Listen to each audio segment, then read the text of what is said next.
नमस्कार साथियों। आपके चार्ट में मतलब कि कुंभ राशि वालों के चार्ट में धन और लाभ दोनों के मालिक गुरु होते हैं। अब चूंकि धन के भी मालिक वो हो गए, मतलब जो हम धन बचाते हैं, और लाभ जहाँ से आ रहा है उसके भी मालिक गुरु हो गए, तो आपके लिए संपत्ति के विशेष मालिक जो होते हैं ना, वो गुरु होते हैं। इसके अलावा वो संतान के तो हैं ही कारक, ज्ञान के कारक हैं, आपके समृद्धि के कारक हैं, ब्लेसिंग के कारक भी गुरु हैं। कहते हैं ना, ईश्वर की कृपा है, देव कृपा है, पितरों का आशीर्वाद है, ये सब जो हम शब्द यूज करते हैं, उसके जो कारक हैं वो गुरुदेव बृहस्पति हैं। अब वो हो रहे हैं वक्री। वक्री कब से होंगे? 11 नवंबर 2025 से हो गए। और कब तक होंगे? अगली साल के मार्च की 11वीं तारीख तक, मतलब 11 मार्च 2026 तक। बहुत लंबी यात्रा हो गई, 120 दिन करीब। अब इसमें कर्क राशि से, मतलब आपके छठे भाव से वो वक्री होना शुरू हुए हैं, और वक्री होते होते 5 दिसंबर को आपके पंचम भाव में पहुंच जाएंगे। अभी छठे भाव में उच्च के चल रहे हैं, वक्री हो रहे हैं, मतलब पीछे जाते हुए दिखाई पड़ रहे हैं। 5 दिसंबर को वो मिथुन राशि पंचम भाव में आपके पहुंच जाएंगे। फिर वहां पर भी वक्री होते रहेंगे ऐसे पीछे पीछे पीछे, और 11 मार्च 2026 को रुक जाएंगे और फिर आगे चलना शुरू करेंगे। तो इस तरह से होगी गुरु की वक्री होने की यात्रा। अब इसमें खास बात यह है कि ये गुरु वक्री के साथ साथ अधिचारी भी हैं। कई बार एक ही राशि में वक्री होते हैं, दो दो राशियों से जा रहे हैं, तो बहुत महत्वपूर्ण है। विश्व की दृष्टि से देखा जाए तो बहुत बड़े बड़े बदलाव, उतार चढ़ाव यहाँ हो सकते हैं। जो चीज़ें शुरू हुई कुछ पुरानी, उनमें से कुछ की समाप्ति हो सकती है और कुछ नई चीज़ों की स्टार्ट होगा दुनिया में। अतिचारी गुरु और जिस तरह के ग्रह हैं उनको हमेशा ही किसी बड़े वॉर, युद्ध आदि से जोड़ा जाता है, पर उसका जो मेन पर्पज होता है, लक्ष्य होता है, वो धर्म की स्थापना होती है। गुरु धर्म के कारक हैं, न्याय के कारक हैं। ये हमारी रक्षा करते हैं, हमारी रक्षा चार्ट में गुरु करते हैं, और हमारी पृथ्वी की रक्षा भी गुरु बृहस्पति आकाश में करते हैं। जो पृथ्वी लोक पर आक्रमण होते हैं ना, उल्कापिंड वगैरह, कुछ बहुत सारी चीज़ें, दिक्कत जो है वो गुरु अपने ऊपर ले लेते हैं पृथ्वी की। इसी तरह हमारे ऊपर जिसकी कुंडली में गुरु अच्छा होता है, तो उसकी कहीं ना कहीं ब्लेसिंग होती है, और अंत समय में उसकी ईश्वर की द्वारा हेल्प हो जाया करती है। अब वक्री गुरु क्या करेंगे? देखिए, छठे भाव में गुरु का वक्री होना कहता है धन के मामले में थोड़ा सा ध्यान से रहना है, क्योंकि आइए गुरु है, ये भी आपको देखना होगा किसका? गोचर का। जन्मपत्री का थोड़े ना है। जन्मपत्री आपकी है, उसमें आपका इस समय क्या पीरियड समय चल रहा है, ये ध्यान देना होगा। पर वहाँ थोड़ा नेगेटिव है, तो थोड़ा और ज़्यादा ध्यान रखना है धन के प्रति, लाभ के प्रति, मनी के प्रति। कुछ अपना डॉक्यूमेंट्स हैं, टैक्सेस हैं, ये सारी चीज़ें पैसे से संबंधित चीज़ों में, क्योंकि आपके दोनों धन के भाव को गुरु नियंत्रित करते हैं। छठे भाव में है तो रोग, ऋण, शत्रु आदि, मुकदमा आदि, इन सब चीज़ों को दिखाता है। पर इसके साथ साथ ये भी कहते हैं दसम भाव, मतलब करियर में कुछ बदलाव हो सकते हैं, चेंजेस हो सकते हैं, उतार चढ़ाव आ सकता है। अपने से बड़े, आपकी जो अथॉरिटी है, बॉस है, उनके साथ थोड़ा बना के रखें। उच्च का ग्रह जब वक्री हो तो नीच के सा बिहेव करने लगता है, मतलब अपने से जो बड़े हैं, अथॉरिटी है, उच्च के लोग जो आपकी ज़िंदगी में, उनसे कुछ मिसअंडरस्टैंडिंग हो जाती है, या वो आपको गलत समझ लेते हैं, या उनका फेवर आपके पक्ष में नहीं होता कई बार। तो हम अपनी तरफ से थोड़ा बुद्धि से काम लेंगे, डिप्लोमेसी से काम लेंगे, जो कहना है वही कहेंगे, तो चीज़ों में अंतर आता है। यही असली रेमेडी भी है। बाकी ज्योतिष की रेमेडी पे भी बात करेंगे। गुरु 12वें भाव को देख रहे हैं तो खर्चा हो सकता है, ट्रैवल हो सकती है, यात्रा हो सकती है, कोई पुरानी ट्रैवल, कोई पुराना खर्चा, कोई ऐसी चीज़ जो आप बहुत दिनों से सोच रहे थे, करने की कोशिश कर रहे थे, या तो हो नहीं रही थी, या आपके मन में था मैं करूँगा, पर अब आप करो। और ये कहता भी है गुरु कि अब ऐसी चीज़ें जो आपकी हैं उन्हें निपटा लो, ऐसी चीज़ें जो रह रही हैं, बच रही हैं, उनको कर लो। जैसे टेलीफोन होता है ना, अपडेट होता है हर महीने, क्योंकि अगर वो अपडेट नहीं होगा तो फिर दिक्कत हो सकती है, टेलीफोन क्रैश हो सकता है, वायरस वगैरह कुछ आ सकता है, सिक्योरिटी सिस्टम फेल्ड हो सकता है, कुछ भी ऐसा। ऐसे ही आपके जीवन में कहीं भी कोई भी ऐसी कमी चल रही है जिसको आप समय की वजह से नहीं कर पा रहे, हेल्थ में आप थोड़ी कहीं कमी कर रहे हो, संतान के प्रति, एजुकेशन के प्रति, करियर में, बिजनेस में, आपको पता है ये चीज़ सीखनी है, करनी है, पर आलस्य है, समय नहीं है, कुछ भी ऐसा कारण है, तो अब उसको कर लो, उसको टालो मत। कल करे सो आज कर, आज करे सो अब। पल में परले होएगी बहुरे करेगो कब।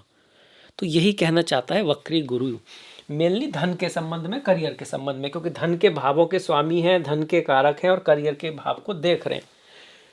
12वां भाव जो है हेल्थ का है, आपके कहीं ना कहीं हेल्थ से जुड़ा हुआ है, तो स्वास्थ्य का ध्यान रहे। इन्वेस्टमेंट के मामले में आपका कोई पुराना इन्वेस्टमेंट से आपको लाभ भी हो सकता है, पुराने से, नई इन्वेस्ट करने को नहीं कह रहा, ये कह रहा पुराने इन्वेस्टमेंट से आपको कोई लाभ हो सकता है।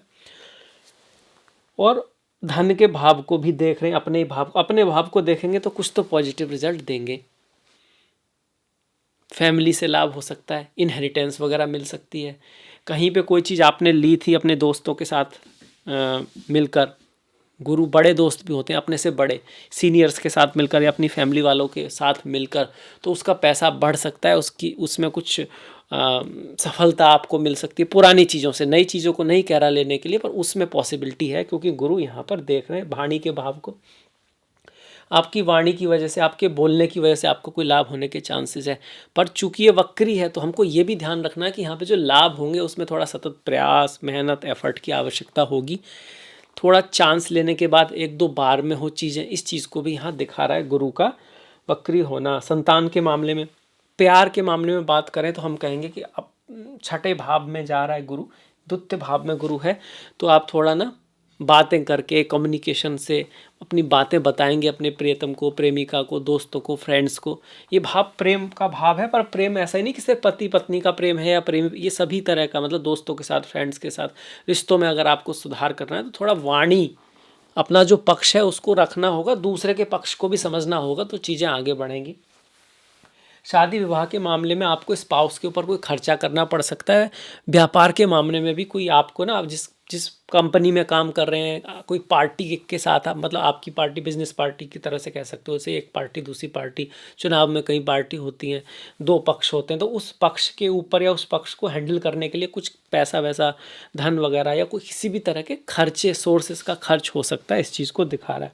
बहुत बढ़िया नहीं कह सकते, मतलब उसके मामले में थोड़ा ध्यान रखना है। करियर और जॉब के मामले में बात करोगे तो आपके प्रमोशन होने का चांसेस है आपकी पुरानी चीज़ों की वजह से, आपके पुराने एफर्ट की वजह से, आपके पुराने किसी काम की वजह से जो पहले इग्नोर कर दिया गया हो और फिर से वो सामने आ जाए, उससे आपको कोई बेटर रिजल्ट मिल जाए, इसकी संभावना यहाँ पे बन रही है। अब 5 दिसंबर के बाद क्या होगा, गुरु आ जाएंगे यहाँ पर, ये ज़्यादा शुभ है। पंचम में गुरु को ज़्यादा अच्छा माना गया, संतान प्राप्ति के लिए अच्छा है, आपस में रिश्तों को सुधारेगा, एजुकेशन आदि के लिए बढ़िया है, जॉब आदि में भी लाभ होगा, आपके व्यापार में भी वृद्धि होगी, आपके स्पाउस को, आपके प्रेमी प्रेमिका, दोस्त, फ्रेंड आदि को भी लाभ होने का योग बनता है। पर है तो वक्री, ऊपर से अतिचारी भी चल रहा है, जल्दी से चल रहा है, तो जल्दबाजी में गलती ना करें, प्रयास करते रहें, धैर्य न छोड़ें। नई चीज़ों से ज़्यादा पुरानी चीज़ों के थ्रू रिजल्ट यहाँ पे मिलेंगे। यहाँ बैठेगा तो लाभ भाव को देखेगा, आपकी बुद्धि को भी देखेगा, आप बढ़िया निर्णय लोगे, सही निर्णय लोगे, लंबी सोच रखोगे, आपके सीनियर से, फ्रेंड से, गुरु टीचर्स आदि से आपको लाभ हो सकता है। हायर एजुकेशन में जो आप प्रयास कर रहे थे, कहीं यात्रा ट्रैवल के लिए आपकी जो प्रयास कर रहे थे, उसमें कुछ रिजल्ट आ सकते हैं। कौन से रिजल्ट? जो ऑलरेडी आप कर रहे थे, नई यात्रा नहीं, कहीं आप ऑलरेडी अप्लाई कर रहे थे, नहीं हो पा रहा था, उसके होने की संभावना यहाँ पे गुरु बना रहा है। जब यहाँ पर आएगा 5 दिसंबर से लेके फिर 11 मार्च 2026 तक, तो काफ़ी समय रहेगा यहाँ पर गुरु, जो काफ़ी हद तक पॉजिटिव है। चूँकि वक्री है, आपके धन का मालिक है, तो देखिए गुरुवार के दिन मंदिर वगैरह जा सकते हैं, वहाँ पे दीपक जला सकते हैं, नारायण को गुरु से जोड़ा गया, नारायण कवच, विष्णु सहस्त्रनाम आदि का पाठ कर सकते हैं। पीपल का पेड़ है, केले का पेड़ है, उसकी सेवा करना, उनकी पूजा प्रार्थना करना, परिक्रमा करना, ये भी गुरु के लिए बहुत अच्छा है।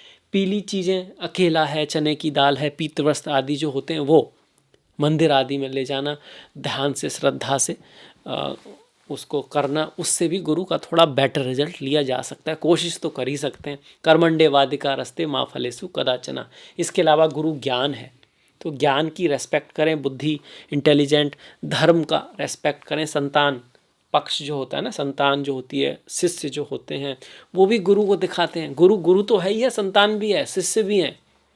पंचम भाव आपका सब कह सकते हो, संतान भाव जो होता है उसके कारक भी गुरु ही हैं। फैमिली, अपनी फैमिली के साथ में बैठ के खाना खाएं, उनका ख्याल रखें, एक दूसरे का ख्याल रखें। गुरु पिता ये सब भी है। बड़े भाई बहन आपके जो हैं, वो आपके सीनियर्स, उनके प्रति कोई छोटा मोटा हेल्प कर दें, कोई अगर कुछ कर सकते हैं वो, तो उससे गुरु अच्छे होते हैं। ऐसे लोग जो पॉजिटिव हैं, जो होपफुल हैं, जो आगे की बात करते हैं, जो इंस्पिरेशन देते हैं, जो नेगेटिविटी को ऐसा नहीं कि इग्नोर करते हैं पर कहते हैं कि हाँ ठीक हो जाएगा, सॉल्व कर लेंगे, इस तरह से जो सॉल्यूशन की बात करते हैं, ऐसे लोगों के आसपास रहें तो गुरु आपका बेटर रिजल्ट देंगे। तो इसके साथ मैं आपसे विदा लेता हूँ। कैसा लगा वीडियो बताइएगा, अच्छा लगा है तो शेयर ज़रूर कीजिएगा अपने दोस्त आदि में। आप अभी तक सब्सक्राइब नहीं किया है तो कर सकते हैं। इतना सारा समय दिया इसके लिए आपका बहुत सारा धन्यवाद। नमस्कार।